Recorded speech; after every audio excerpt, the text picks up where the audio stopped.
മൈതാനാണ്.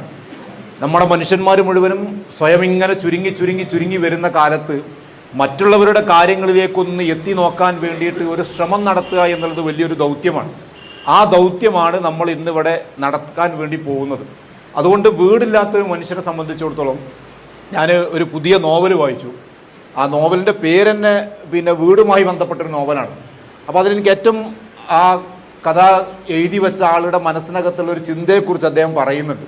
അദ്ദേഹം പറയുന്ന വാക്ക് ഇങ്ങനെയാണ്: ഒരു വീടുണ്ടായ മനുഷ്യൻ വീടിൻ്റെ കൊലായിലിരുന്നിട്ട് നല്ല മഴ ഇങ്ങനെ പെയ്യുമ്പോൾ ആ മഴത്തുള്ളികൾ ഇങ്ങനെ വീടിൻ്റെ മുറ്റത്തേക്ക് വീഴുമ്പോൾ അദ്ദേഹത്തിൻ്റെ വീടിൻ്റെ കൊലായിലിരുന്ന് ആ മഴത്തുള്ളി ആസ്വദിക്കുന്നെങ്കിൽ ആ മഴത്തുള്ളിക്ക് എത്രമേൽ ഭംഗിയുണ്ടെന്ന് നിങ്ങൾ മനസ്സിലാക്കിയിട്ടുണ്ടോ എന്ന ചോദ്യം.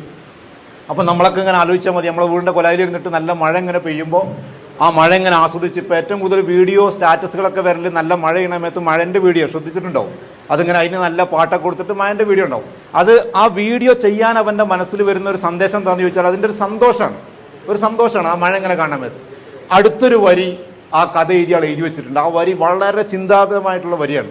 അദ്ദേഹം എഴുതി വെച്ചത് ഇങ്ങനെയാണ്: ആ മഴത്തുള്ളി തൻ കിടപ്പറയിലേക്ക് വീഴുകയാണെങ്കിൽ ആ മഴത്തുള്ളിക്ക് കരിങ്കൽ ചീളിനേക്കാൾ മൂർച്ചയുണ്ട് എന്നാണ്. രണ്ട് വാക്കിൻ്റെ അർത്ഥം നമുക്ക് മനസ്സിലായെന്ന് എനിക്കറിയില്ല. മഴത്തുള്ളി വീടിൻ്റെ പുറത്തേക്ക് വീകുമ്പം ആ മഴത്തുള്ളിക്കുള്ളത്ര സൗന്ദര്യം ലോകത്തൊന്നിനുമില്ല.